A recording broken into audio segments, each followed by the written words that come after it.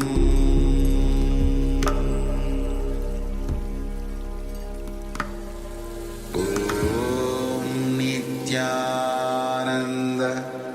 Paramashivoham.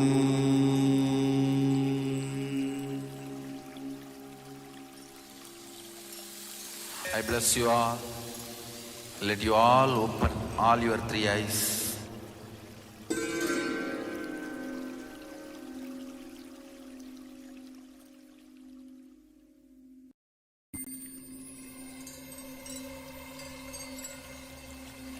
I welcome you all with my love and respect.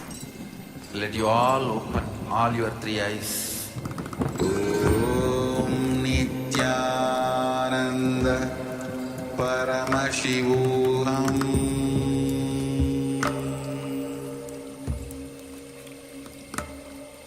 Om Nityananda Paramashivoham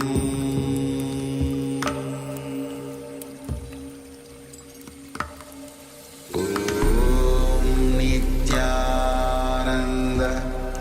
Paramashivoham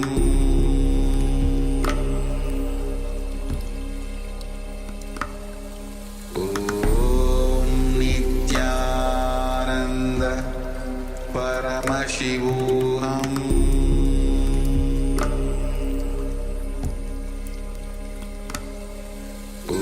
Om Nityananda Paramashivoham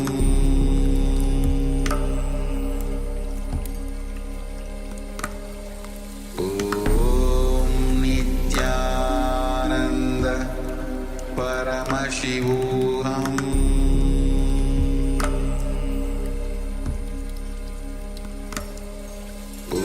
Om Nityananda Paramashivoham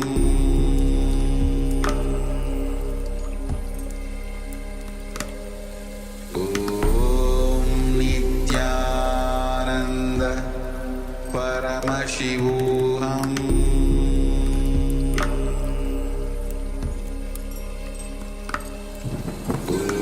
Om Nityananda Paramashivoham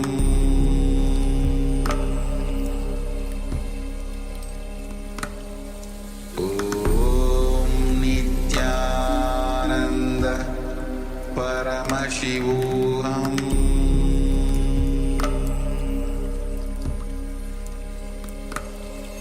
Om Nityananda Paramashivoham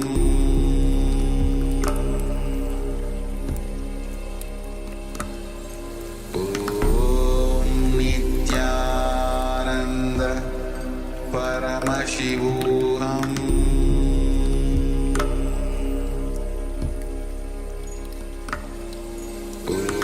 Om Nityananda Paramashivoham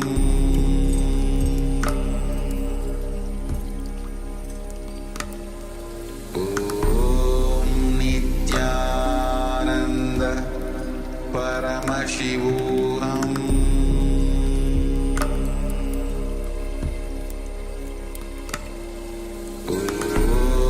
Nityananda Paramashivoham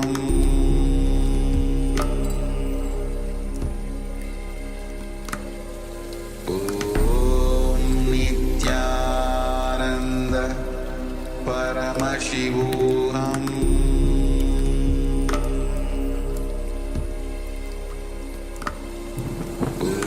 Om Nityananda Paramashivoham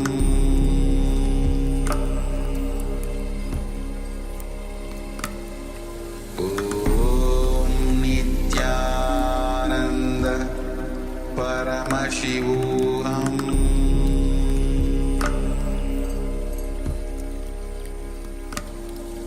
Om Nityananda Paramashivoham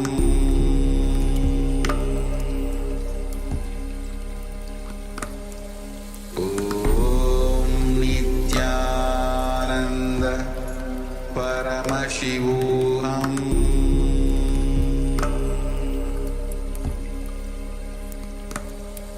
Om Nityananda Paramashivoham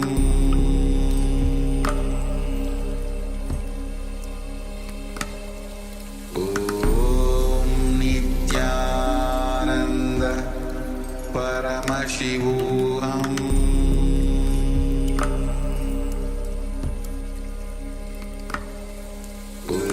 Om Nityananda Paramashivoham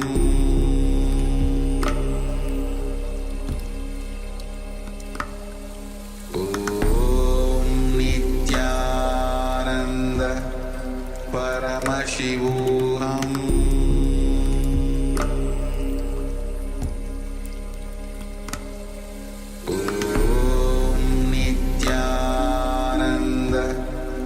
Paramashivoham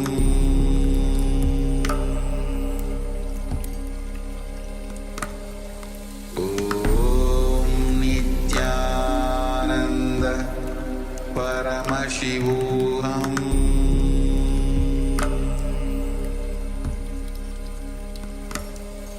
Om Nityananda Paramashivoham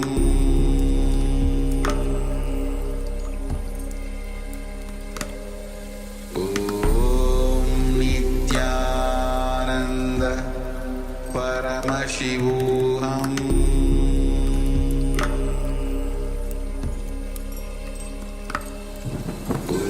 Om Nityananda Yes, you can slowly relax. You can open your eyes. If you had your eyes closed, if you're in the middle of chanting the Mahavakya, you can slowly come to a close.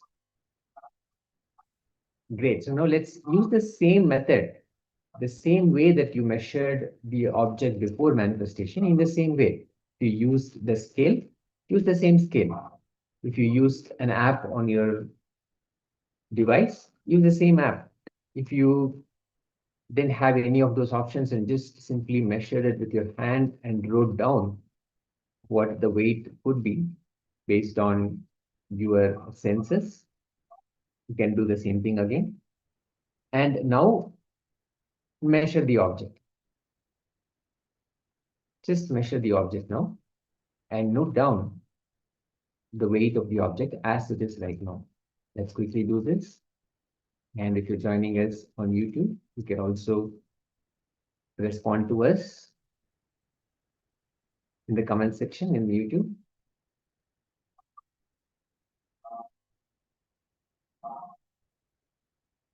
We have Run with Vijay.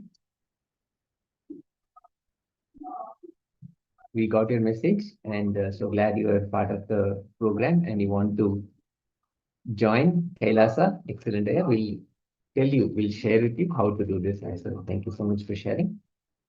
And the first thing that we will recommend is to go through this program and sit for power manifestation. Go through the initiations, receive darshan, and we'll definitely guide you and support you on your path to KAILASA.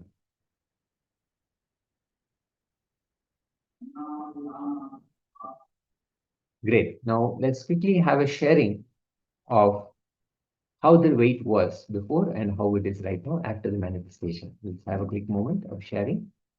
Not bother if it is high, low, it didn't change, or we don't know if it changed or not. Doesn't matter what it is. It is Paramashiva manifesting. So do not bother about anything. Simply share what happened. We have further deeper insights about karma revealed by Paramashiva, by Supreme Pontiff of Hinduism. So let us quickly share so we can get into the next segment.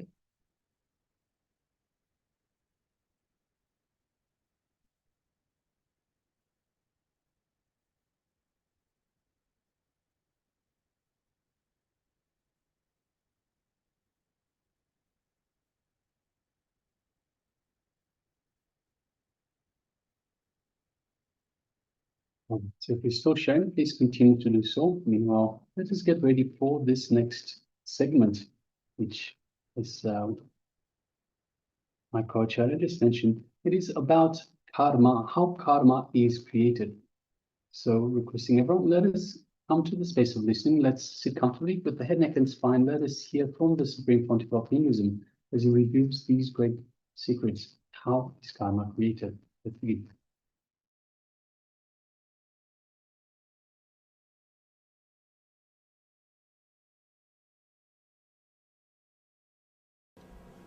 Krishna clearly explains. Here he starts the whole teaching. He explains clearly how we are caught in three different mental setups. How we work through three different engraved memories. One is sattva, another one is rajas, third one is tamas. But here the translation says goodness is the word for sattva, passion is the word for rajas, ignorance is the word for tamas. No, exactly they are not equivalent words. Let me explain the concept. Understand, there is no equivalent word for it. We can't give any equivalent word. Sattva means the engrams which leads you to bliss. The engraved memories which leads you to joy. The memories which leads you to ecstasy. Rajas means the memories which leads you to restlessness. The engraved memories which leads you to sort of excitement, which leads you to work intensely and which makes you active. Third, tamas. Tamas means the engraved memories which leads you to depression, which leads you to laziness, which leads you to dullness. Engraved memories which leads to ecstasy and bliss is sattva. Engraved memories which leads you to restlessness, anger, emotional imbalance is rajas. Engraved memories which leads you to depression, dullness, low mood is tamas. Small example. You are sitting in a car and going. Somebody is driving. Slowly you are lost in thinking. After half an hour, when you are lost in thinking, suddenly you remember some person or some place who disturbs your mind. By remembering him or that place or that incident, you feel disturbed. The moment your mind feels a little disturbed, you come back to awareness. Sometimes you see, I should not think about him. Let me think of something else. Sometimes you will even speak these words out. You will even do action, small action. The person who is driving, you will turn and see you. What happened? What are you doing? When you are lost in thinking,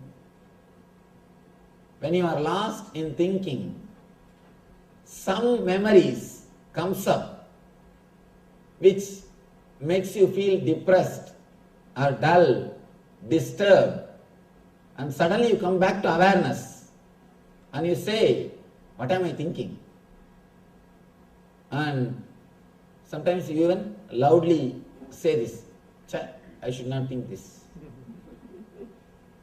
Hey Devda, you say, oh God, what am I thinking? What am I thinking? I should think of something else. All right, let me think of something else. Your hands move. Suddenly you express some words which is not directly related to the outer incident, and the person who is driving asks what you are thinking, what you remembered. Suddenly you are mumbling some words, suddenly you are talking something. So be very clear. The engram which automatically comes up, the engraved memory which automatically comes up, in Sanskrit we have a beautiful word, samskara, which automatically comes up and which leads you to depression or negative mood. This is called tamas. Sometime, suddenly some thought comes up in your mind. You think, I will not leave that fellow. I'll see that he learns a lesson. I will not leave him. You are sitting and thinking of something. Suddenly your hand moves. I will not leave that fellow. I'll take him to task. I'll see that he learns a lesson. These engrams which makes you to do these things, which makes you active, anger, violent, these engrams are called rajas. And very rarely you get sattvic engrams. Because of that, I can't give any example. Sattvic engram is the engram which you don't get usually. You can think this way. Sattvic engram is a thing which we usually don't get. Usually, we are caught between rajas and tamas. Sattvic engram is engram which suddenly gives you the memory of a deep bliss or joy which you experienced. For example, if you are here every day, the moment it becomes 4:30, this engram comes up. Oh, yesterday it was such a wonderful discourse, so beautiful, such a nice meditation. I think today also I should go. If you are pulled, if you are made to do something good, which leads to bliss, which leads to ecstasy, which leads to peace of mind, then it is called sattvic engram, sattva. It is called engraved memories of sattva. For example, you go to Himalayas. For a few days you experience such wonderful joy and peace. Suddenly when you see some pictures of some hill, mountain, or when you see some movies in the TV about mountain, this Himalayas memory, it comes up. It comes up and you start thinking, I think I should go and spend 1 or 2 more months in Himalayas. The engrams which leads you to peace, to bliss, to ecstasy is called sattvic engrams. These are the 3 different types of engraved memory, samskaras, which rules your whole life. Please understand, the knowledge about this engraved memory is a basic lesson. Anybody who wants to live, he should know this science. It's like a owner's manual for a person who has got mind. If you really have brain, all right, even brain word is not right, mind, this is owner's manual. Without owner's manual, when you use a product, either you miss the whole thing, or you miss lot of things which is available in that product. There are so many things which you can do with computer. There are hundreds of things which you can do with a calculator which you don't know. You use that calculator just for basic few purposes. Plus, minus, only for few purposes you use. And you don't use the calculator for so many different things for which it can be used. Same way, when you don't know this owner's manual for mind, Gunatraya Vibhaga Yoga. That's what Krishna calls understanding about the three different set of engraved memories, samskaras. When you don't understand about these three, you miss the whole thing. Many times you miss the whole thing. Or you miss so many different things which can be done with that product.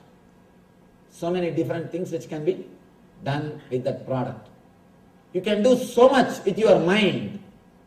You don't do. Either you miss or miss when you don't know, when you don't have the owner's manual. Here this is owner's manual for mind. We may ask, why should we know about the samskaras? Really, what is the use? What way are they going to help us? First thing, samskaras are not dead memories. Again, we don't have an equivalent word for samskara in English. If you have to enjoy Shakespeare, you have to go to the original language. His language, not even today's English. You have to go to his language. Same way, if you have to understand the great truths, you must know at least a little bit of Sanskrit. Samskara is not engraved memory. The engraved memory which is alive and active, which has got power to pull you down and make you move, which will make you travel in that same path again and again, is called samskara. Usually the word memory is understood as a dead record. But samskara is not just dead record. Please be very clear. It is not just dead memory. It is not just like a computer memory where all the pictures and Word documents are stored. No. It has got power to pull you again automatically and to make you walk in the same path. It has got so much of power, automatically attracts you. It calls you and makes you travel in the same path. By you walking in that same path, the engraving gets little more deepened. The memory goes little more deep. It is a living memory. It is not dead memory. The more you travel on that memory, the more you live with that memory, more it becomes part of your being. It travels to your deeper level consciousness. Here, today, Krishna is trying to explain step by step how you are caught in these three levels of memories and how you are again and again pulled and pushed by these three memories. It's almost like having three wives. Only God can manage. Here, he gives you a clear understanding how to live with all these three, some engraved memories. And one more important thing you should understand, because these memories are living energies, they are not just dead, they are living energies. See, when they are living energies, they can do something bad as well as they can be put to use to do something good also. See, whenever somebody has got energy to do bad, you can always tap him in the right way and make him to do good things. I have seen in my life, in my experience I tell you, nobody else puts so much of effort and goes to the depth of meditation, like prisoners. In prisons, we conduct meditation programs. I have seen they go to such a depth, they are so involved. And compared to prisoners, outsiders just do the meditation as so, that's all. People who are in the prison, when they take it up, they really take it up. And they are so intense. When they are transformed, their whole life, they just transform the whole thing. They don't do anything half-off. See, if you look deeply, there are so many saints, like I can quote Valmiki in South India, a great saint called Arunagirinadar. There are so many saints who were sinners, but the moment when the turning happened, when they took turn, when the change happened, when the cognitive shift happened in their being, usually the cognition happens in your mind in one way. You receive the data, process it, and deliver the result. Once the cognitive shift happens, you receive the data, process it, and go inside. As long as you are reacting, you are naturally working towards the depression. Once you start going in, you are moving towards bliss. See, the same incident, for example, death of somebody who is close to you, somebody who is near and dear, the person dies. The same incident can lead you to spiritual path, or it can lead you to frustration. You can think, anyhow, I am also going to die. Let us do what I want. Let us do what I want. What is there? Small story. One guy was about to be hanged, about to be given death sentence. The police officer asks, do you have any wish? Last wish? He said, no. If you want, pray to God and ask for forgiveness so that He will bless you. He says, I wanted to remember God, but not the way in which you said. I feel if I would have known earlier I will be hanged, I would have done little more sins. Anyhow, when the result is known, result is hanging, I feel I have missed some sins. If at all I have to remember him, I will remember and ask him, why did you not tell me that I am going to have this punishment? Then I would have committed little more sins. Some people, when they see the death, when they understand the death is ultimate, they think, anyhow, death is ultimate. Let me decide and work towards divine, achieve God, realize Atman. One group. The other group, same incident, turns them. They think, anyhow we are going to die, let us live the way in which we wanted. One group takes, one group of people, they take the path of meditation. The other group takes the path of the outer world. It is up to you which path you choose. Engrams are also living energy. You can choose. Through engrams, you can again and again suffer and torture yourself. Or you can make your whole life as a blissful experience. If you know the science, how they happen in your being, how you can transform your being. You can take the help of these engraved memories to achieve the eternal consciousness, eternal bliss in your being.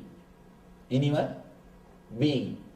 How these engrams, engraved memories, disturb your mind, and how you can transform your very being. He starts explaining.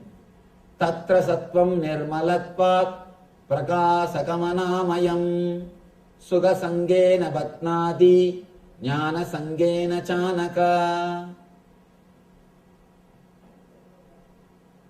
Before entering into this sloka, I will try to present a small diagram through which we can understand how the engrams can affect your decision and how to come out of it. A small diagram I will try to present so that you will be able to understand the engram, the engraved memory deeply, clearly.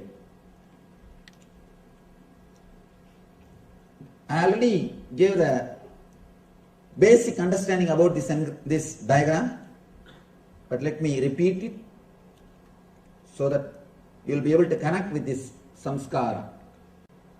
Please understand how we receive any information, data from the outer world, and how we process them and how we take decisions.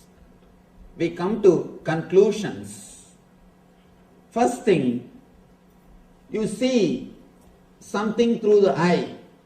And here I have taken the example of eye. You can replace it anything, ears, or nose, or taste, or the touch. Any one sense. Among these 5 jnanendriyas, any one sense can be replaced here. There are 5 jnanendriyas and 5 karmendriyas. Among the 5 jnanendriyas, any one sense can be placed here. I have taken here eye as an example. Through the eye you see a scene. I am taking the example of this very scene. Me. First, this whole scene, like a picture, it is taken by your eye and it goes to chakshu. Understand? You don't see with the eye, you see through the eye. There is an energy which is inside the eye which sees. There is an energy inside the ears which hears. Ears by themselves can't hear. That is why when you are sitting and reading some book, even if alarm clock goes, you will not be able to hear. If somebody presses the calling bell, you will not be able to hear. You will not be able to hear that sound. And if husband or wife walks in, you will not know if you are sitting and reading. Of course, if it is late night, all wives will know when the husband is coming. Sneaking inside the house. Small story. This guy wants to go to police station. This guy goes to police station to see a thief who came into his house last night and took all the money. The police officer says, no, you can meet him only in the court. In the court you can say whatever you want to say. Here you can't talk to him. He says, no, just I wanted to learn, how did he enter the house without waking up my wife? I am trying for so many years to do this. I am not able to do. How this guy did, just I wanted to know that. Anyhow, there is something inside your eyes which sees. That is what we call chakshu. See, the whole scene is converted into a file with which you can do the process like a digital signal processor in computer. The software language, the chakshu is almost like a digital signal processor. If you have to work on anything, whether it is a sound or light or a photograph, first it has to be converted into a digital file. So in computer, first thing, whether it is a photograph or it is an audio file, it will be converted into digital file. Same way, in your system, whatever you see or hear, the whole thing will be converted. Whole thing will be converted into a biosignal file. Just like a digital file, it will be converted. The conversion happens in this chakshu area only. Then the file starts moving step by step. File goes to chitta. Please understand, if you understand this one thing, the whole life can be transformed. You know where you are where you are reacting, how we are reacting, and how we make big decisions with our assumptions and suffer. Just like if you remember the first story, without thinking, just by imagining, maybe it must be some liquor, and you just put the finger in your mouth. How we do that mistakes, we can understand if you understand this one diagram. The file goes to chitta. Chitta means memory. The place where all the past memories are collected. Of course, all these places are related to memories only. This is the one part where the work of excluding happens. When the file reaches this place, the excluding process starts here. Na iti, na iti. This is not, this is not. Neti, neti happens in this area. Your chitta starts telling, seeing this file. I am taking the example of this scene which you are seeing now. First you are seeing me. The whole scene is photographed and goes here. It becomes a biosignal file. The file is taken to chitta. Chitta says, this is not a tree. This is not an animal. This is not a plant. This is not this. This is not that. That excluding process happens in this area. Then the file goes to the mind. Mind tries to identify. This is a human being. He is wearing saffron robe. He is standing in the stage. The identification process, iti, iti, this is it, this is it. That process happens in the mind. Here neti, neti, here iti, iti. This is not happens in chitta. This is it. Identification happens in manas. Then the whole file goes to buddhi. Buddhi is the place where the whole trouble starts.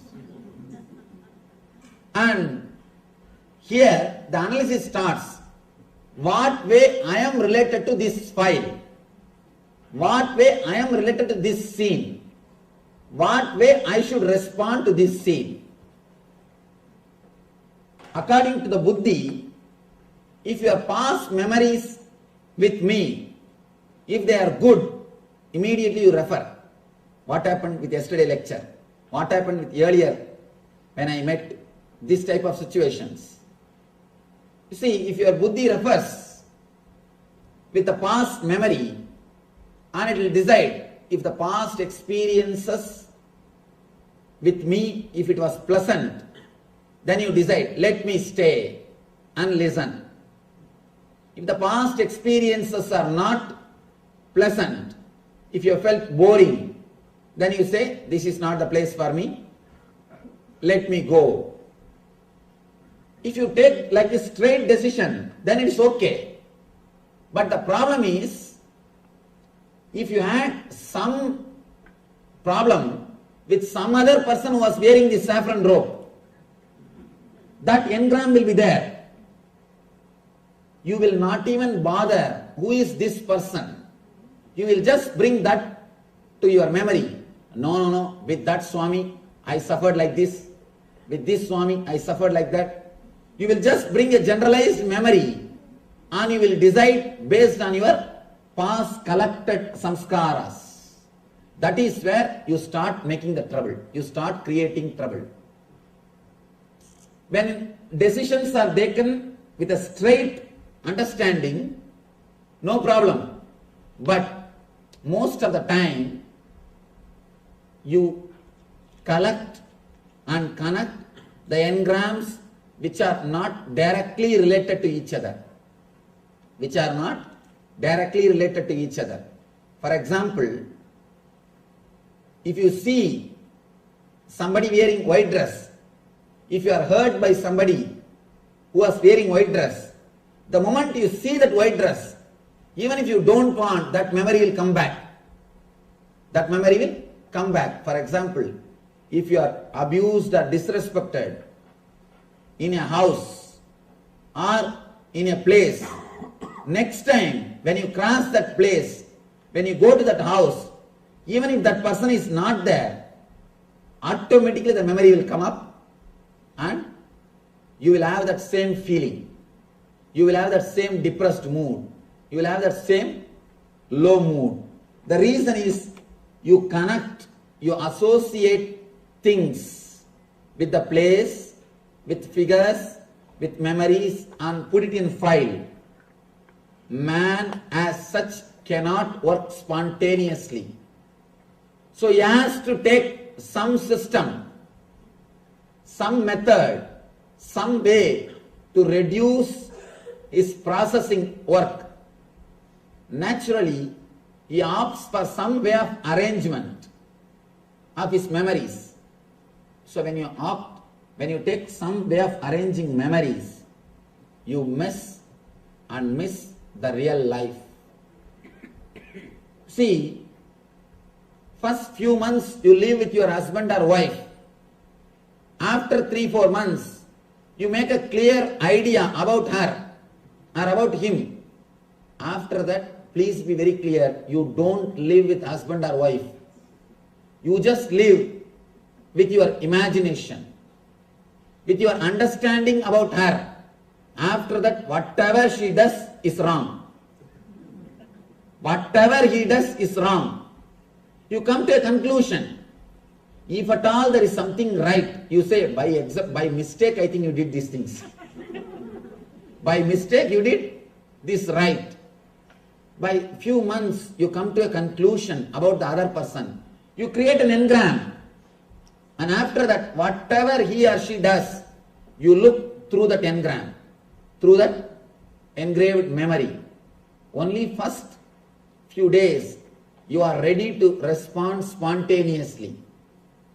You are ready to respond spontaneously. The problem is, even in the first few months, you already have memories of your friends' experiences. My friend is tortured. My friend's wife used to torture him. My friend's husband used to torture her. You have the collected memories of your friend's files. And the moment your wife starts doing something which will not be anywhere related to that memory, immediately you project that. Especially movie. If you have seen some mother-in-law, some daughter-in-law, some mother-in-law who is rude, cruel, if before your mother-in-law starts even a single word, just by her body language, you will come to a conclusion. I think she is going to torture me. When you have collected memories, you never react spontaneously. You never act. All your decisions are clearly predestined. Please understand, again and again people ask me, Swamiji, our life, is it predestined or free will? Please understand, the more engrams you have, more your life is predestined. Because you will go only in the same route. The less engrams you have, your mind is, your life is, you will have more freedom. The number of samskaras will decide whether you will have free will or your life will be destined. For example, the file travels to ego and ego gives the decision and you execute it. If there are more engrams, when the file travels every table, each engram is a table. Each engram puts the signature and writes his opinion. One engram, for example, the same example let us take. You seeing me and are you being here? One engram says, no, I had some Swami in my life. He was a blessing. He helped me so much. I think I should sit here. This engram signs, yes, we will sit here. The next engram, no, I read in newspaper, the Swamis do this, do that. There are enough of stuff which goes on, especially in India, abusing Swamis is a fashion. And especially South Indians. Abusing Swami is a fashion. So, all this fashion, lot of fashion things are there. So naturally you will say, no, all these memories are there. Should I sit? Or what should I do? Here this engram says, doubt. It signs. And the file goes next. No, yesterday I attended. Really what he is speaking makes sense. I think I should sit. This engram signs, yes. By the time file reaches here, the ego takes all the yes and all the no, and it comes to a conclusion. Whether it says yes or no, that's not a problem. But you already wasted so much of time and energy in this small decision. Already you wasted so much of time, so much of energy in this one simple decision. For example, if you are sitting in the office, morning around 9 o'clock, you don't have to do anything. Just sit and worry, get stressed out, you will have shoulder pain. If you are stressed out, worrying 15 minutes about something, you will have shoulder pain. How many of you experienced?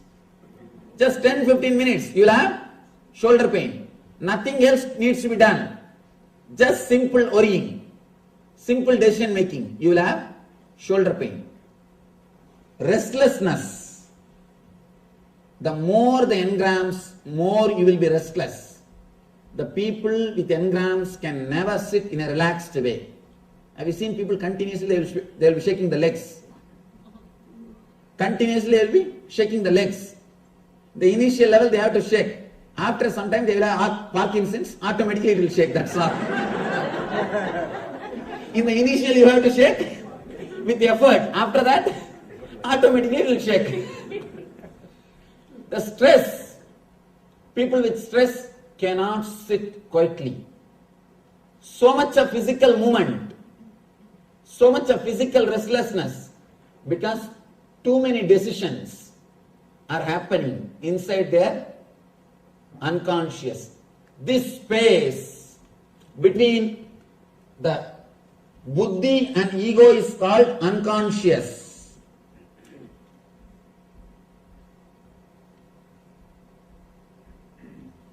This space is called unconscious. Because you will not know what is happening in this space. You will not know how many tables are here. This is like a government office, Indian government office. If 300 tables are there, the file has to move all the 300 tables. And when it will move, and who will sign what, and final result what it will come, neither you know, nor God knows. This is a conscious zone. This is like a honest office. I don't know what example to give. I don't think any examples are available. This is a clean, pure process, straightforward process. Here, there is no politics happens. A straightforward process. Here, all the politics starts. For example, according to the data collected and processed in this level, you know smoking is injurious to health. according to the simple, straightforward data, you know smoking is injurious to health. But when time comes, suddenly you decide, let me smoke. How the file takes a quantum leap. How the decision is totally changed. When the file travels in this area, here there are engrams which says, no, last time when I smoked, I really felt good. I felt relieved from all the stress. Actually, if you want to get rid of any stress, instead of smoking, have a tight shoe. Because the tight shoe, when you have a tight shoe, all other worries will be forgotten. You will forget all other worries. Smoking and having tight shoes is one and the same. By smoking, you are trying to forget. By creating bigger problem, you try to forget the smaller problems. The same logic with the tight shoes also. Have tight shoes. Automatically, you will forget all the smaller worries, all the smaller problems. Here, all the past memories, I smoked, I felt relieved. I had all my stress, all the stress disappeared. All these things happens in this area. Because of that only, suddenly you decide which you never wanted to decide. Suddenly you shout, and after 10 minutes you start repenting. Why did I shout? I always wanted to control myself. I always wanted to keep a smiling face. Or at least I always wanted people to tell that I am having a smiling face. Either I want to keep, or I wanted people to recognize me as a smiling person. Why did I shout? You repent. You decide. Suddenly, you react suddenly because of these engrams. There are so many decisions which you take out of these engraved memories and repent, suffer later on. Yes, wonderful revelations from the Supreme Pontiff of Hinduism, from Swamiji, about how karma is created. So with that in mind, let's move into the internalization exercise itself. See, when you stop blaming others, when you understand that you are responsible for everything. So Swamiji beautifully said, you are responsible for everything that is happening in your life, everything inside and outside, everything that is occurring to you. So it's not necessarily what you have done, what you are doing, but everything that is occurring to you. When we stop blaming others, when we understand that we are responsible for everything, we will become more aware of every action, of every thought of ours. And this awareness, Swamiji beautifully tells us, this awareness is enough. All we need is this awareness in order to act intelligently. So let us move into an exercise where we look in deeply and see how we have been giving silent permission for our misery. Silent permission for our misery by not bringing awareness. So for example, we might be feeling frustrated. We might have no clear planning. We're not communicating. We're being alone, feeling alone, avoiding feedback, or just generally feeling confused. So let us take some time and let us look in and see how we have been giving silent permissions for our misery. So requesting everyone, you might need a pen and paper for this one. If you require pen and paper, please get a pen and paper now, and let us enter into this internalization exercise. Let's begin.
the heart of St. Kitts and Nevis, where the ocean meets the sky, a historic gathering is unfolding. The United Ancient Nations, a global forum where the world's first and ancient nations unite to share wisdom, confront challenges, and co-create solutions rooted in ancestral knowledge. The United Ancient Indigenous Enlightened Nations represents over 160 indigenous member nations and communities, advocating for more than 300 million people across all continents. Here, ancient wisdom meets modern action, fostering international cooperation, cultural preservation, and sustainable development through indigenous leadership. Beyond dialogue, the UAN experience nurtures the mind, body, and spirit. Sunrise meditation, yoga by the ocean, and cultural celebrations reconnect us to ourselves, each other, and the wisdom of the earth. In St. Kitts and Nevis, ancient traditions and vibrant cultures come alive. This is a space for learning, sharing, and taking action. Together, we address climate challenges, preserve cultures, and shape a sustainable future. The United Ancient Nations is where ancestral knowledge guides the world toward harmony, justice, and collective growth. Join the United Ancient Nations in St. Kitts and Nevis, where ancient wisdom meets a sustainable future. Together, we rise. Established since 2002 in the United States of America, the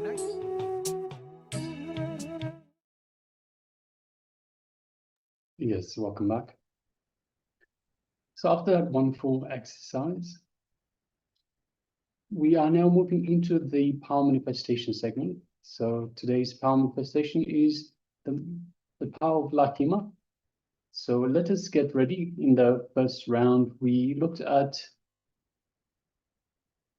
increasing the weight of an object. In this round, we will be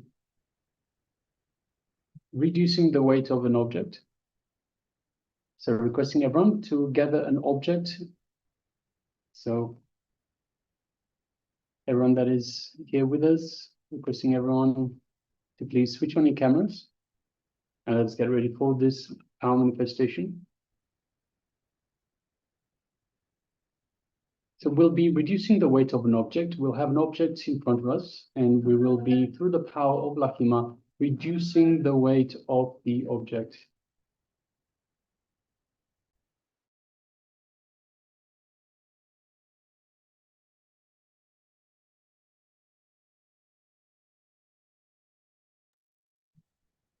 So requesting everyone to gather a small object. And let us sit comfortably. So once you have that small object, place it in front of you. Let us sit comfortably with the head, neck, and spine in a straight line. Let us connect deeply to the divine in our inner space. So connect deeply to Swamiji. Connect deeply to Paramashiva. And feel the space of oneness with Paramashiva, with Swamiji, in your inner space. From the powerful cognition that we are Paramashiva, we are independent, intelligent instances of Paramashiva. We are both in oneness with and one with Paramashiva. So let's feel all of that deeply in our inner space.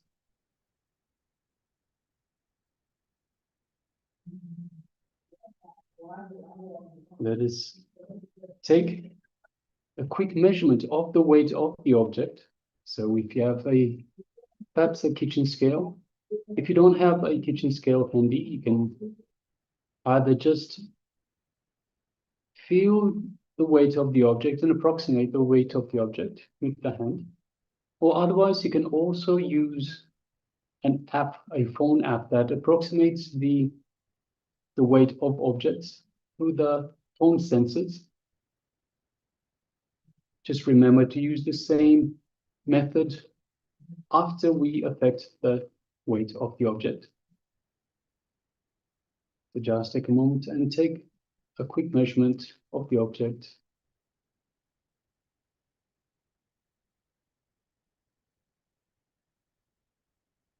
Now let us come back to bring all of our awareness to our inner space.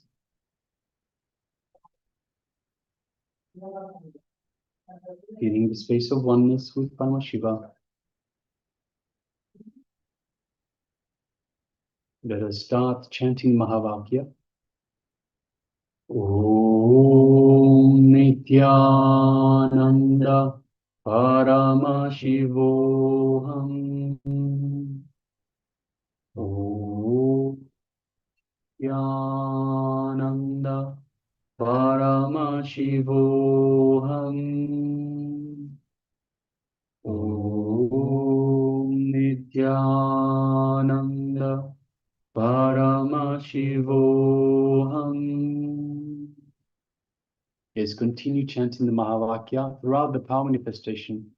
And from the space of oneness, oneness with Paramashiva, oneness with Swamiji, let us start manifesting this power of reducing the weight of a small object close to us.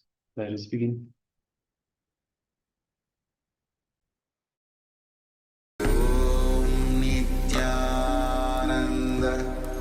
Paramashivoham.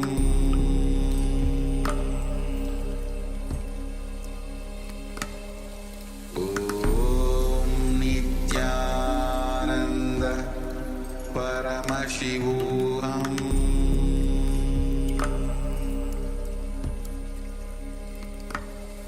Om Nityananda Paramashivoham.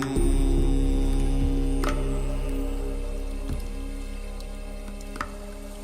Om Nityananda Paramashivoham. Om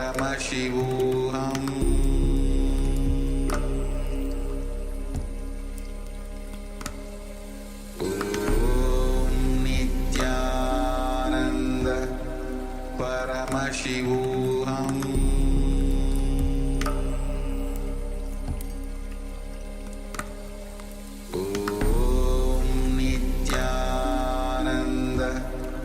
Paramashivoham. Paramashivoham.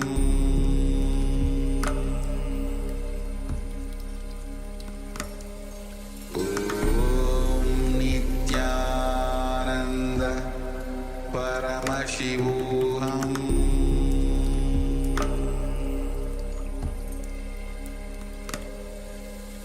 Om Nityananda Paramashivoham. Paramashivoham. Om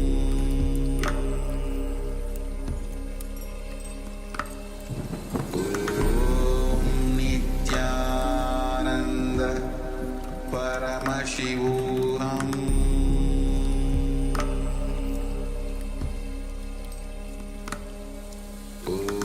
Om Nityananda Paramashivoham.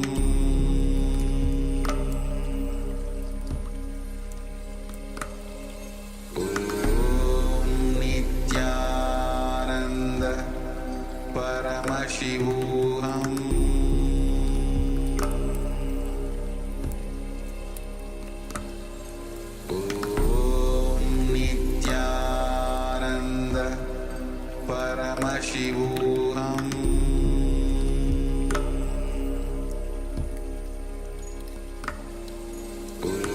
Om Nityananda Paramashivoham.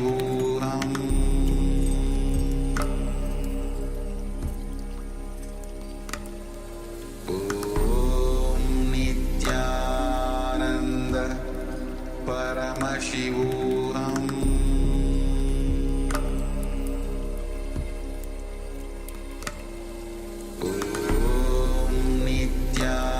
Nityananda Paramashivoham.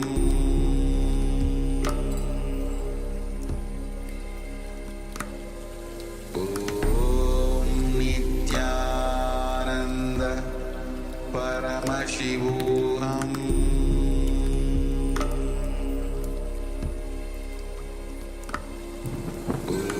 Om Nityananda Paramashivoham.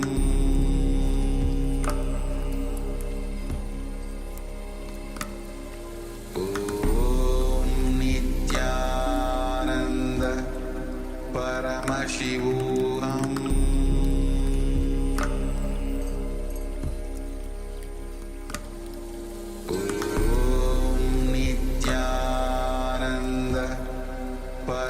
Paramashivoham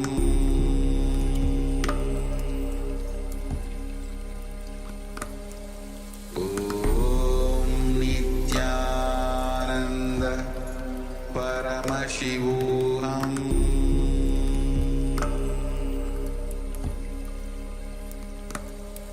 Om Nityananda Paramashivoham Paramashivoham Om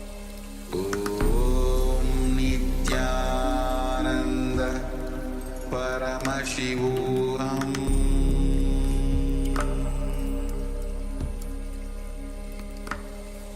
Om Nityananda Paramashivoham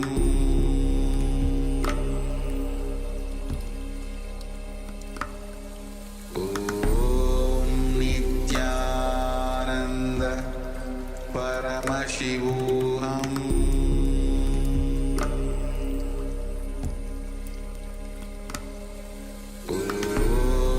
Nityananda Paramashivoham Om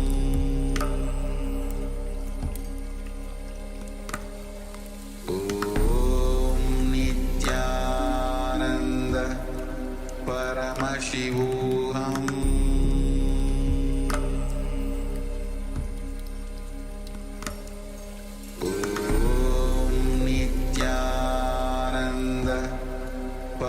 Paramashivoham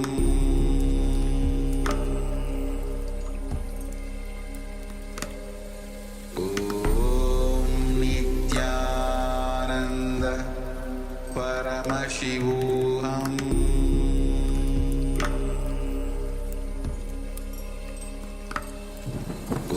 Om Nityananda Paramashivoham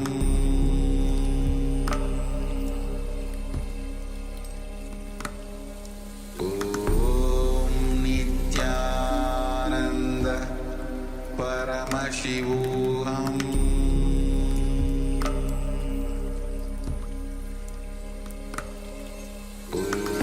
Om Nityananda Paramashivoham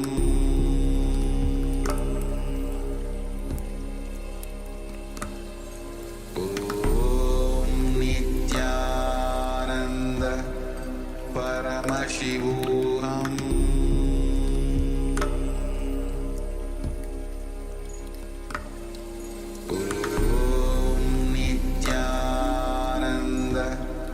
Paramashivoham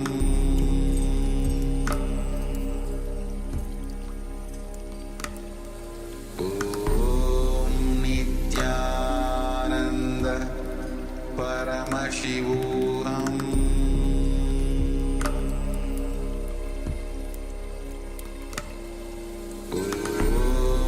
Nityananda Paramashivoham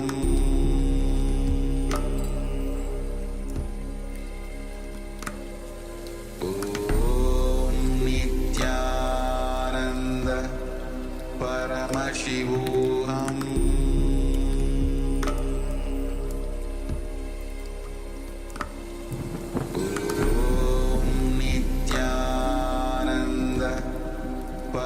Paramashivoham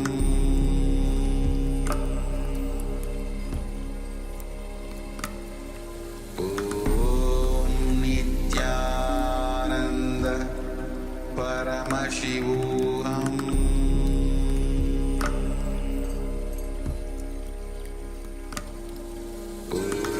Om Nityananda Paramashivoham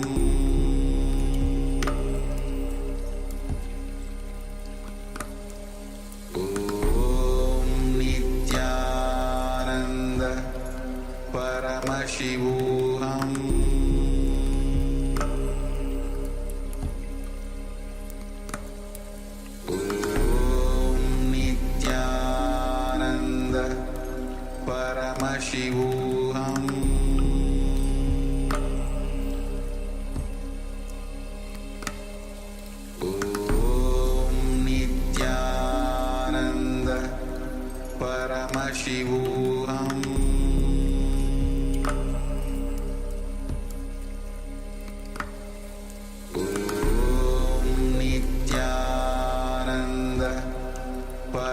Paramashivoham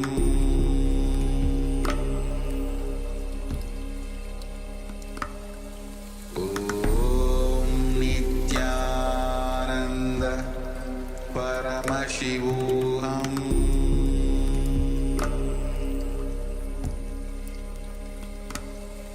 Om Nityananda Paramashivoham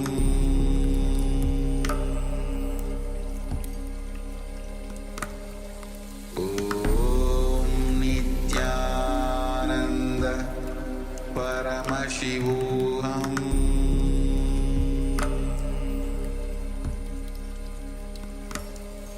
Om Nityananda Paramashivoham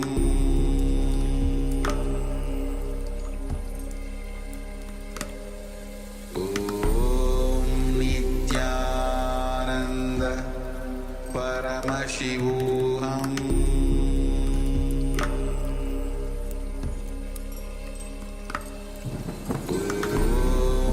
Nityananda Paramashivoham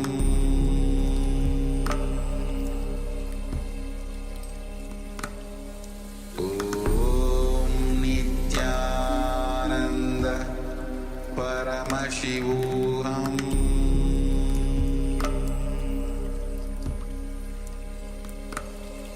Om Nityananda Paramashivoham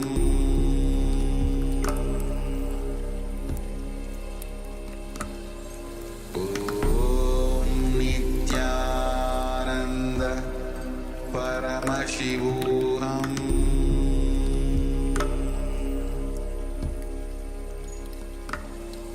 Om Nityananda Paramashivoham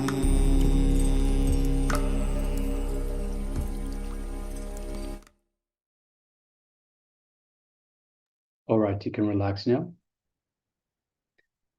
And now let us gather the object that we had affected the weight of, and let us make a second measurement. Let us take a second measurement of the object and ascertain whether it has increased or decreased in size. So we were trying to reduce the weight of the object.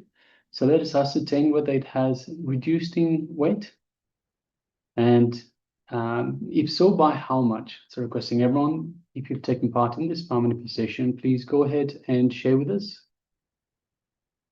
So take a moment and take the second reading, the second weighing of the object. And also would like to take a moment to ask everyone to please come on camera. So we have Manandeshwari, we have Matthew Vaiskaraya, we have Mahjong Leaping, and Wen Chi Shin Aya. If you could all please switch on your cameras and be available in the camera frame.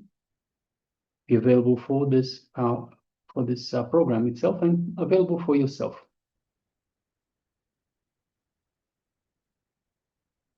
Meanwhile, we are joined by Ma Yoga Trinetra Shakti Nityanandama. Good to have you with us. Welcome, welcome.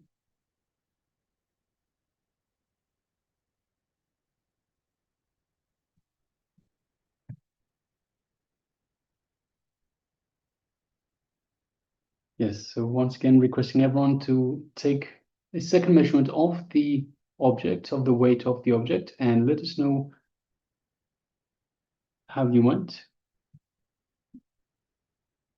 Yes, Matthew Aya says he's listening. Thank you for sharing, Aya.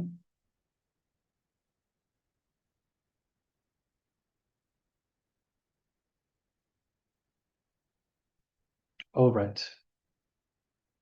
So if you're still sharing, please continue to share. Meanwhile, let us move on to the next segment. And it is once again a revelation from the Supreme Pontiff of Hinduism on how karma is created. So Swamiji will be going through all the vasanas, samskaras, and karmas. What is the difference between all these three? And of course, how karma itself is created.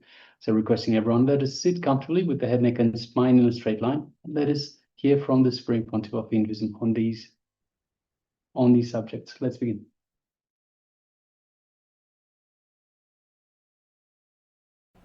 Welcome you all with my love and respects.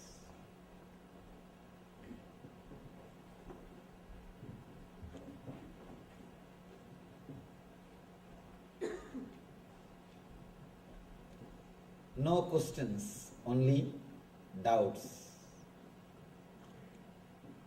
Today's subject is no questions, only doubts. By now, Arjuna has settled. All Arjuna's confusion has disappeared because of his cosmic experience in Visurupa Darshana Yoga. Because of the first-hand spiritual experience, all the doubts of Arjuna has disappeared. He achieved the depth, he achieved clear understanding. You can say he achieved the intensity. He has achieved the intensity of spiritual experience. Now, he's a new person. No more just intellectual doubts. No more just intellectual questions. Now he is coming to a point where he is totally ready to receive Krishna. Understand? As long as you have question, you will not receive the answer. Question is just defending yourself, defending your prejudice, defending your understanding. Doubt means person who is ready to digest the master, who is ready to receive the master, who is ready to imbibe the master. Whatever words comes out of him is doubt. Doubt makes master to express himself. Question makes master to close himself. Question is violence. Of course, almost all questions are violent. Please be very clear. The words which you express can be categorized into two. One is question, another one is doubt. Question means violent, arrogance. Just to express you know something or to defend what you know is truth. Most of the time, people question just to show that they know something. That they know something. I have seen people coming and asking me big statements, sentence. Swamiji, that Brahma Sutra says Brahman is beyond comprehension, Brahman is beyond understanding, Brahman is beyond the intellect. Is it not right? You can see this very question says, all he wants to know, all he wants to do is, he wants to show. He read Brahma Sutra and he understood, that's all. This statement, the whole thing is not a question. There is no question in it. The question without quest is question. Question with quest is doubt. The question with quest is doubt. Doubt without quest is question. Now Arjuna has come to a understanding. Because of his first-hand experience, he has come to the level of doubt. No more questions. He is not asking what is more beneficial for me. All that calculation has disappeared. The accounts has disappeared. He is not asking anymore what is best for me. Or he is not asking what is this Kim tat brahma kimatyatmam kim karma purushottama. He's playing with words. He's just showing what he knows in the earlier chapters. Now, no more questions. This whole chapter, Arjuna is silent. Please understand, in the first chapter, whole chapter, Krishna is silent. The first chapter, whole chapter, Krishna is silent. Arjuna goes on and on and on, quoting all the dharmas, quoting all the traditional subjects. Always, when a masters land on the planet Earth, this problem happens. Especially, see, innocent disciple is 1,000 times better than ignorant disciple. Small story.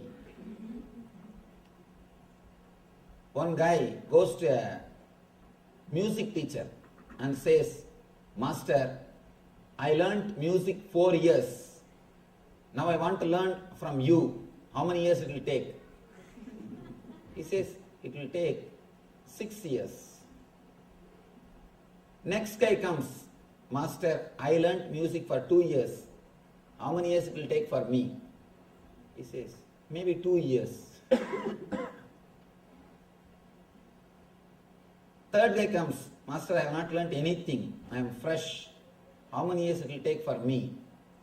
He says, no time. Simply you will pick up from me directly. You will directly imbibe me. You will just take me in your being. The big problem is, if you have learnt already, you need to do first thing, unconditioning or deconditioning. Here, whenever the masters land, they bring the same Shastra but with life. But what we read in books is just words. The same word, if you read in books, it will not give you any transformation. Let me be very clear, even my books, including my books. Somebody asked me, actually, I was dictating one of my book and the disciple was sitting and writing. One person who is helping me, he was sitting and writing.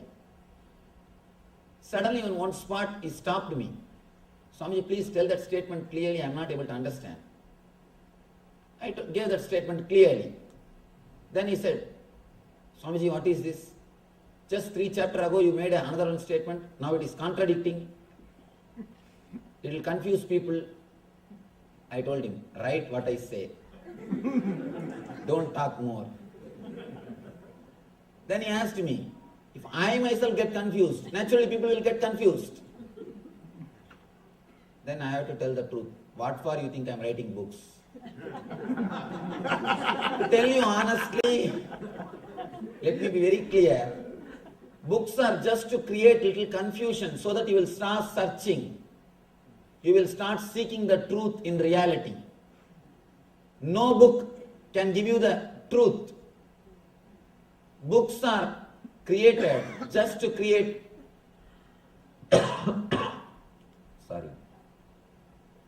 just to create a little confusion in you so that you will start searching the reality. Logically confuse you. Books are techniques to logically confuse you. If you honestly, intensely read Gita from first chapter to last chapter, simply you will be confused. If you are not confused, be very clear, you are not read properly. No book can give you the truth. But the books are great inspiration. It will inspire you to search a living master. That is the only result. That's the only thing masters wanted. That is the only thing they wanted to achieve through books. So that when you are logically confused, you start searching a living master. But the difficulty is, there are some people who take books as an authority. Instead of living truth, they just start thinking intellectual knowledge is authority. And not only that, they start questioning, they start asking or demanding proof from the masters for their words based on these people their intellectual understanding. First thing, when I utter a word, the meaning which I give is different, and the meaning which you take is different. When I utter a word Atman, I use the Sanskrit dictionary. When you receive that word Atman, you use Oxford dictionary. Naturally the problem starts. If you are with a living master in my presence, you can always question me. You can always clarify. Or a living master knows by seeing the face of a disciple, he knows whether he has understood or not. He will go for further explanation. Things can be much more clear, straight. But when you are playing with books, you are just playing with your mind. That is why people feel more comfortable with books than going and meeting a living master. Please understand, you are seeking, your spiritual seeking, whether it is a real seeking or just a game, how to measure. This is the scale. If you feel comfortable just playing with books and old masters' photographs, be very clear, your seeking is pseudo, just time pass, good entertainment. Good entertainment. Sometimes you feel guilty, whole day sitting in front of TV, whole day doing something worldly. Especially Indians, from the young age somehow they are taught, always you should not be engaged in sense enjoyments. You should search a little bit of spirituality. So once in a while you get some book, some old master's photograph, and you try to play with both of them. Be very clear, it is pseudo. If you are honest, intense, you will feel deeply connected or more in tune, feel happy, feel settled with a living master. Find out whether your search is honest search or just entertainment. That's the first thing we need to do. Here, Arjuna has come to a level of maturity where no more intellectual questions, only doubts. Doubts are really great. Doubts are just a clear sign. You express, I am here to receive you. You put a big green signal. Doubts are green signals. Questions are red signal. With question, you just defend the master.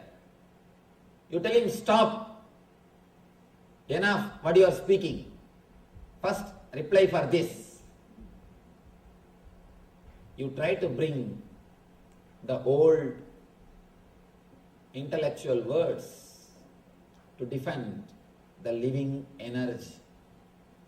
One more thing, when we can't practice, again, we question the authority of a person who is speaking.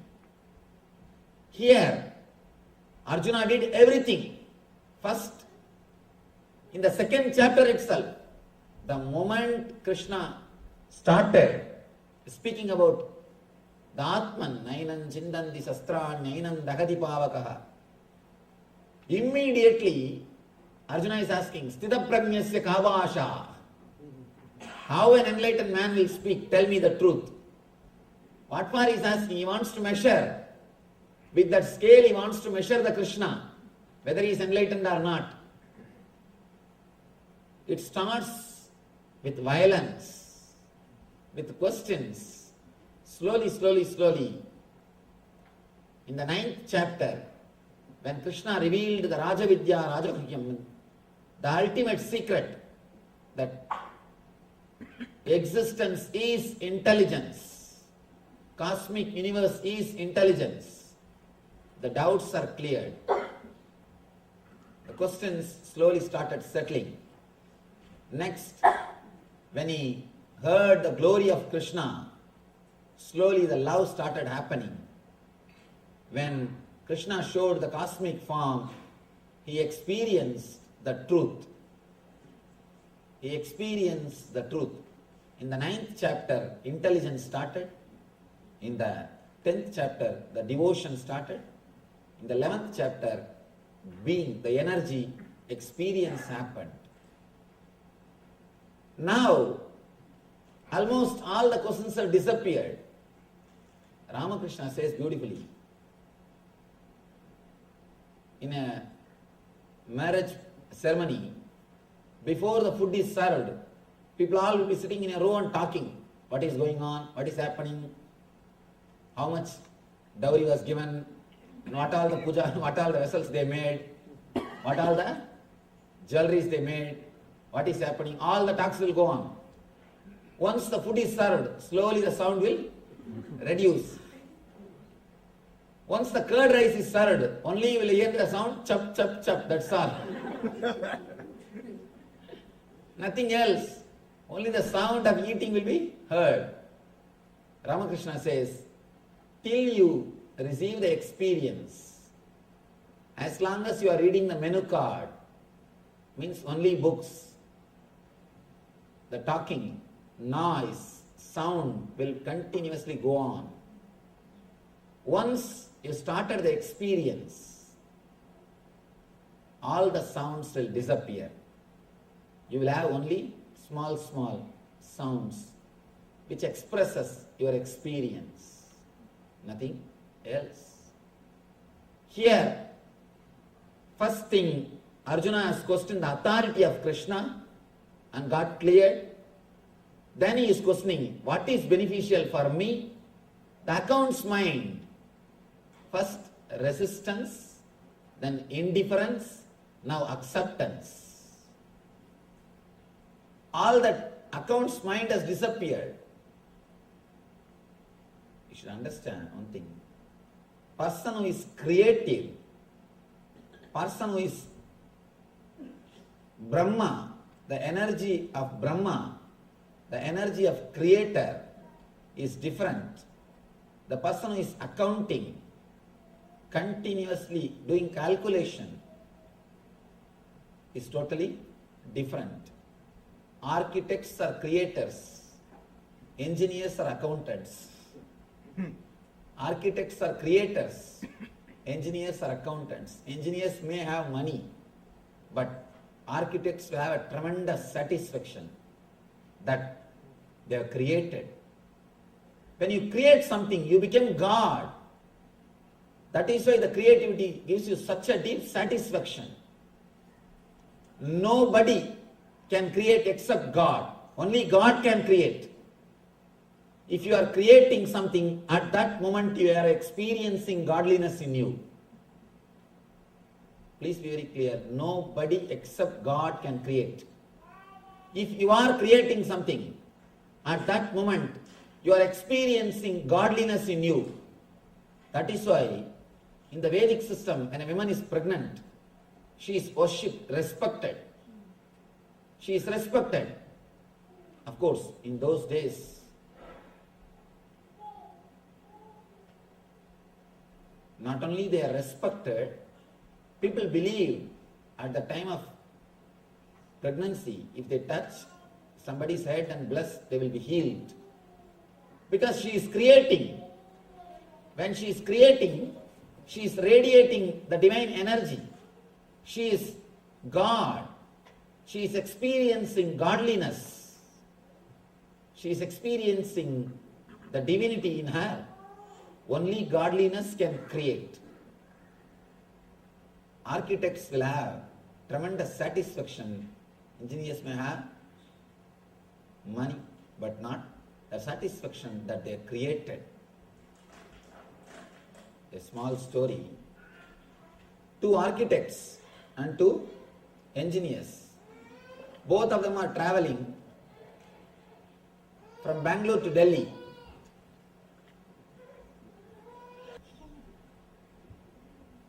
Two architects and two engineers. Both of them are traveling from Bangalore to Delhi. They are going for a conference. The engineers, as usual, they are calculating and they are complaining, see, 2,000 rupee per ticket, it is too much. Such a small journey, 2,000 rupee unnecessary.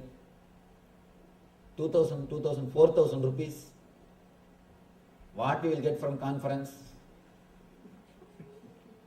The architect says, both of them, they reply, you see, we manage with just 2,000 rupee.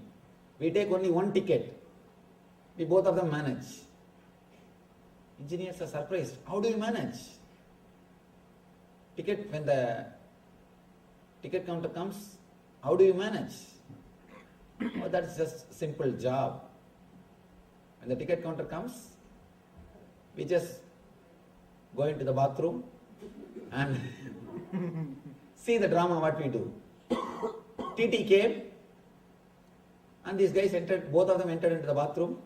TT came and knocked the bathroom. Only one hand came out. They asked, ticket please. One hand came out and showed the ticket. He just stamped it, gave it back and went away. Both the engineers are impressed. And they thought, oh God, we never know how to save money. Now we learnt one thing to save money. When they were coming back, these two engineers, they took only one ticket. And the architect, both the architects, they also took only one ticket. Now it is trouble. Who will catch the bathroom first? Who will catch the bathroom first? And you know, engineers are real runners. The people who are accountants, they are really run. The moment they heard the TT is coming, they ran and entered the bathroom, they caught the bathroom. Now the architects both are discussing what to do. One architect said, don't worry, relax. He went and knocked the bathroom. Ticket please. The ticket came out, he collected the ticket and came back. He just came back and sat. Accountants miss the life. They know how to calculate, but they miss the life. When you calculate, sometimes you miss the reality. You just miss the reality. Here, all the accounts is over. Krishna has asked, what is more beneficial for me? All the things are answered. Now he has come down to the level of just few doubts. Doubts are not for anything. Little more tips. Now, the whole tune has changed. With questions, the tune is, what are you talking? Whatever I learnt is totally different, and now you are talking something different. All that violence has disappeared. Now, Arjuna has come to the level, he says, yes, master, I know the whole thing. Please give me some more tips. How I can imbibe you. Please tell me something if you have forgotten. If you have forgotten something to tell, if you have something more, please tell me. I will be happy to receive those messages also. I will be happy to receive them also. Throughout this chapter is silent. No questions, only doubts. Bhagavan starts.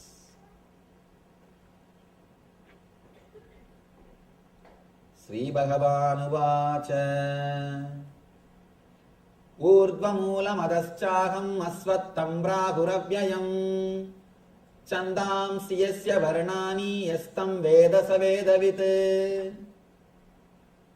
Bhagavan says, it is said that there is an imperishable banyan tree that has its roots upward and its branches down, and whose leaves are Vedic hymns. One who knows this tree is the knower of the Vedas. Now he is coming to the causal body. If you attended yesterday's discourse, you will be able to understand, because Krishna continues from the last chapter. Next, all the 3 chapters are completely connected to each other. Last chapter and this chapter, next and next. All these chapters are completely connected except the 18th, the 14, 15, 16, 17.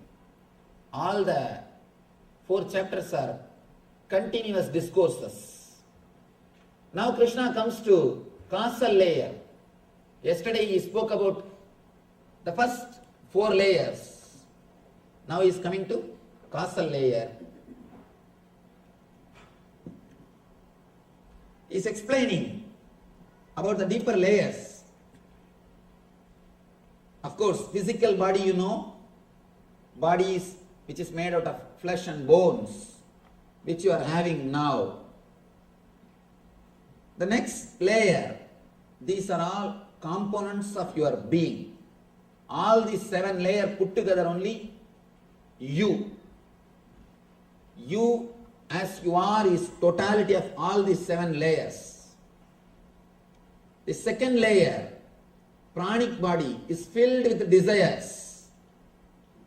Filled with desires, which controls the air energy, prana, vyana, udana, samana, apana, all the different air movements of your body. And yesterday we saw the lessons from Krishna, how we are creating self-contradicting desires, how we are creating self-contradicting words and giving life to them and suffering. When we create self-contradicting words, it leads to restlessness, rajas, and the rajas leads to tamas, tiredness, dullness, depression. So this layer belongs to tamas.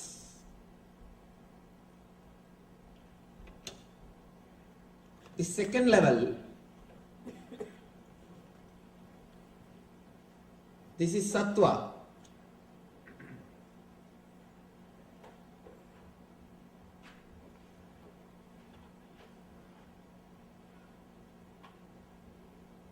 This third level is rajas, restlessness. The fourth level is tamas.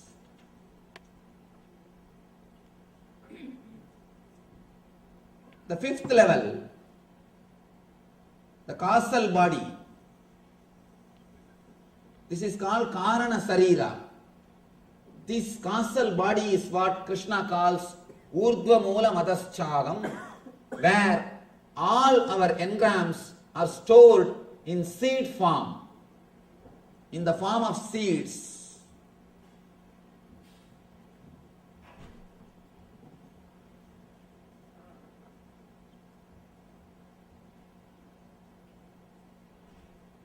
Every day,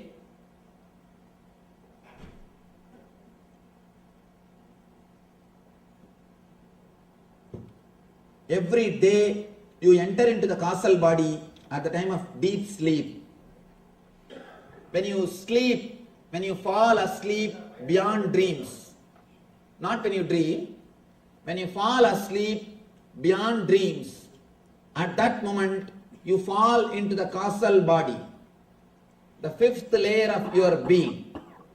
When you come out, all those engraved memories comes out, your whole world is created.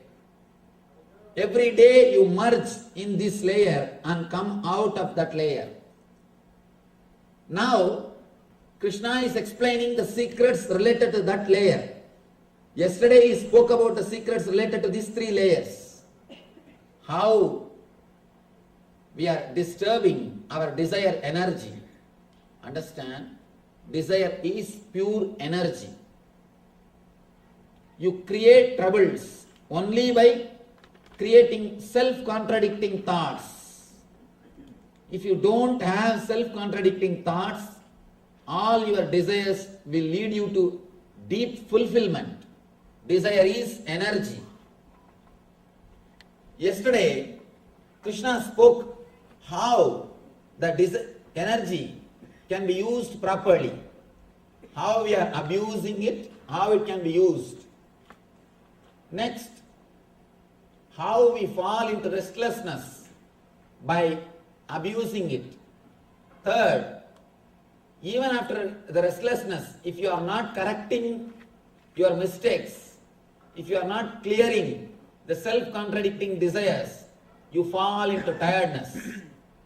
It's like a one-side fire.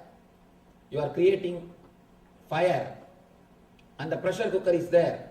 Inside the cooker, the steam is getting, and the pressure is getting developed. Other side, you put a weight and try to seal it. Naturally, it will bust. Same way, even after the restlessness, if you don't clear the desire energy, or if you don't clear the self-contradicting thoughts which you are creating in you, you will fall into the depression, tamas. He gave the small, simple advice, techniques to clear ourselves and not to fall in that tree, not to be disturbed by that tree. Next, he goes to the causal body where we store all our engraved memories. He explains the secrets of this body, because even if you go beyond these three gunas, sattva, rajas, tamas, if you don't destroy these engraved memories, the bija samskaras, the samskaras in the form of a seed, you will take birth again and again. So here he gives the technique. He explains how to go beyond the samskara, engrams, which is in the seed form. It may not express in you, but it will be there in the seed form. When time comes, suddenly it will come out. You can see. You may not have seen some of your childhood friend or childhood enemy for 10 years because you are in the States. When you go back, see in the States when you are here, all the 10 years, the samskaras related to them never comes up, whether love or hatred. It is not there. You are never caught by it. You are never disturbed by it. You are beyond the sattva, rajas, tamas. But when you go back and meet them, suddenly the whole emotion is there. You discover the same love is there or the same hatred is there. How? Because it is in the causal body. You may not experience it in the day-to-day life. Even if you don't, you will see it is in the causal body. It's like archives in the office. There are some files which are on the table. There are some files which are in the office archives. There are some files which are in the bank locker archives. This first, the sattva, rajas, tamas. These three gunas are the files which are in the table. And causal body is the files which are in the office archives. The inside, the cosmic body and nirvanic body are the files which are in the bank locker archives. Now, yesterday we saw how to clear these three files of sattva, rajas, tamas. Now he gives the technique to clear the causal body files, to clear the files which are in the office archives. Bhagavan starts, there is an imperishable banyan tree that has its roots upward and it branches down, and whose leaves are the Vedic hymns. One who knows this tree is the knower of the Vedas. is trying to give an example to explain the quality of causal body. Quality of causal body. He says the roots are upwards and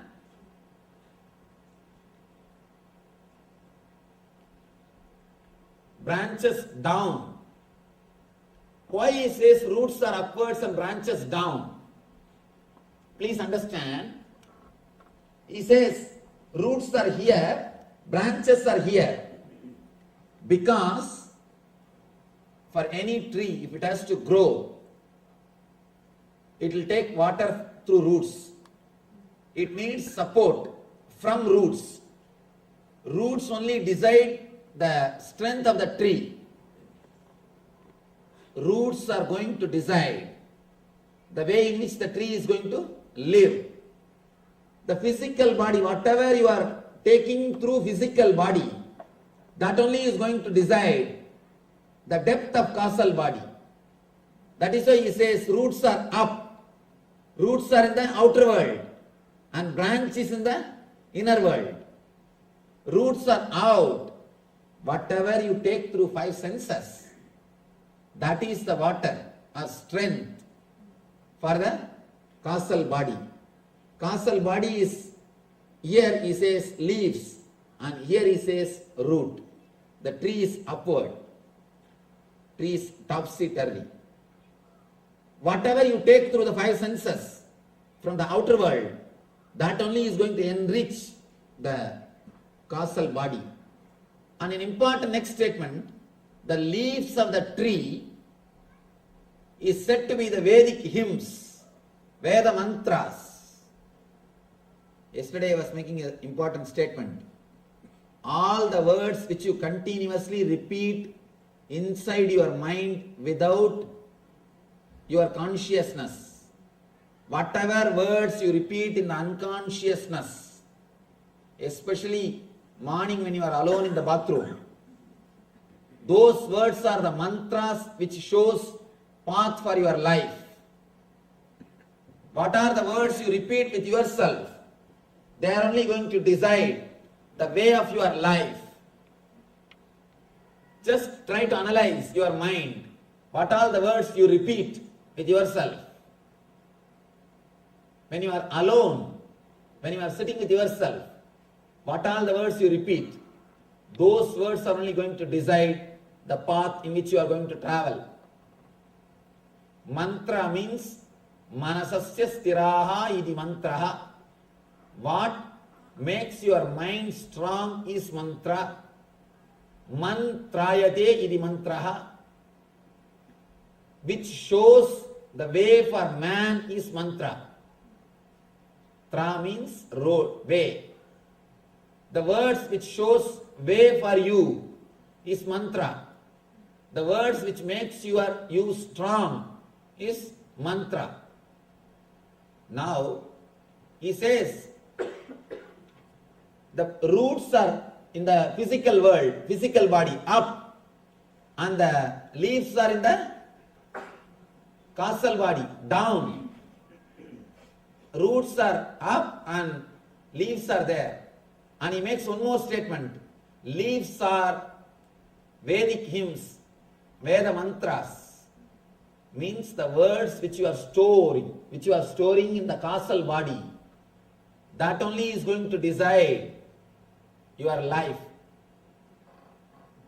See, the words which you have in the causal body is mantra for you. When you understand this, there are two things. Something is good, something is bad. Something is good, you can always reprogram. The good news is you can reprogram yourself. Bad news is as on now you are living in hell. Bad news is as on now it is hell. Good news is you can always reprogram. The causal body is filled with the unconscious thoughts. You must be careful about the thoughts or words which you are creating inside your mind. unconsciously. See, you are so careful about the words which you speak, verbalize it, express it. But we are careless about the words which we use inside, because we think nobody is going to know.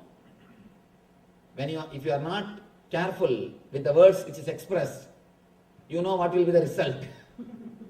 You know what will be the result. But you are not afraid. The words which you are using inside, be very clear. The words which you are using outside, if you are careless about it, you will have punishment from others. The words which you are using inside, if you are careless about it, you will have punishment from yourself. You will torture yourself. You will kill yourself. You will create more and more trouble for yourself. The words which you use inside should have the healing effect. Words which carries healing effect will always create fresh living energy in you. Krishna says, the leaves are the Vedas, Veda means knowledge. The leaves are the words which were engraved in the causal body, which are in you. Those words are so powerful, so alive. They are going to show way for your whole life.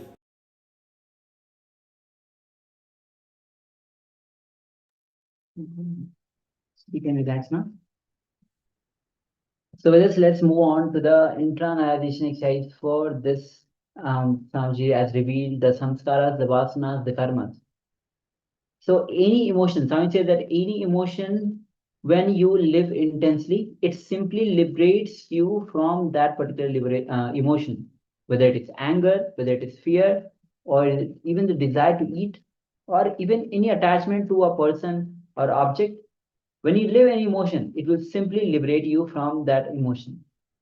Only when you don't live that emotion fully, then it remains as inside you as karma. You have to fulfill it. Till you fulfill it, you are going to be repeating that emotion. So only when you get liberated from that emotion, you get free from that emotion. Yes, so let us enter into this internalization exercise for the next few minutes. Relive all your unfulfilled emotions and desires. Relive them intensely, every aspect of them, just relive it intensely and unclutch from them. So we're going to enter into this internalization exercise. Let us begin.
Yes, now you can relax.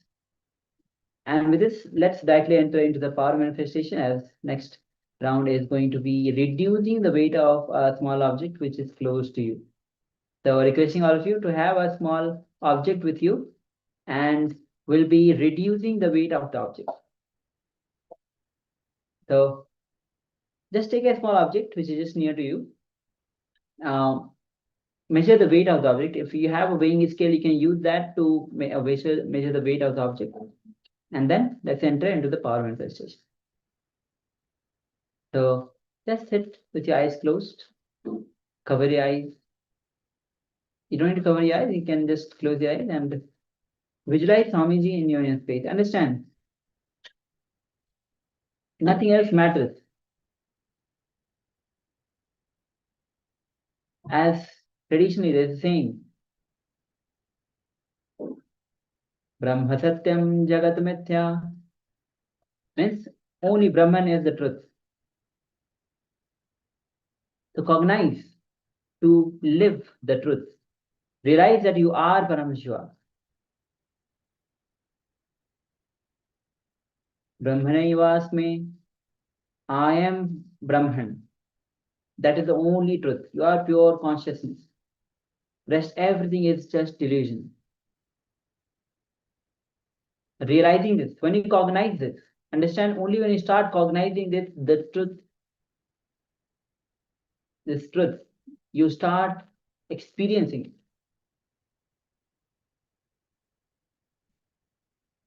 So just invoke Swamiji in your presence, in your inner space.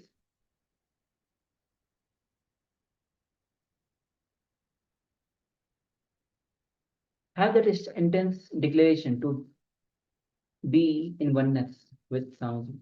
Understand, rest everything is cyclic.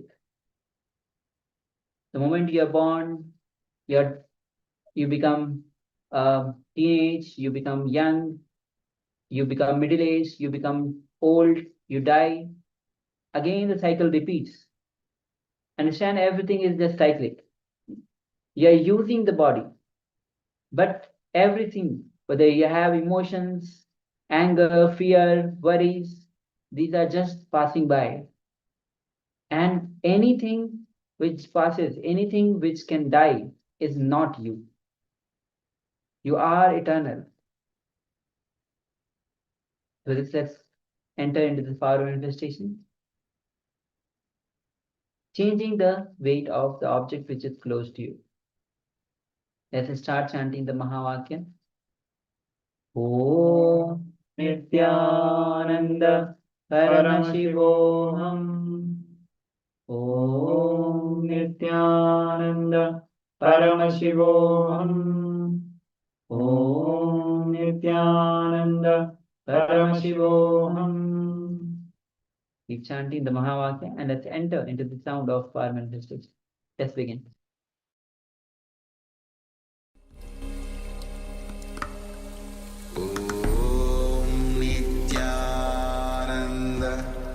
Paramashivoham.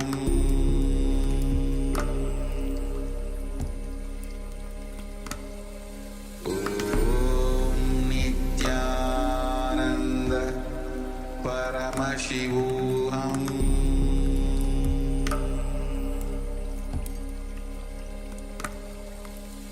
Om Nityananda Paramashivoham. Paramashivoham.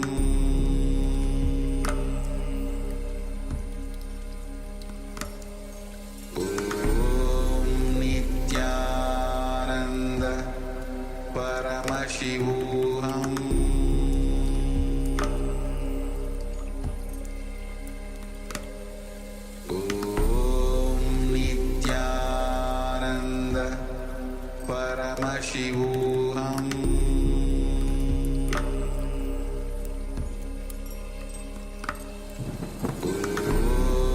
Nityananda Paramashivoham.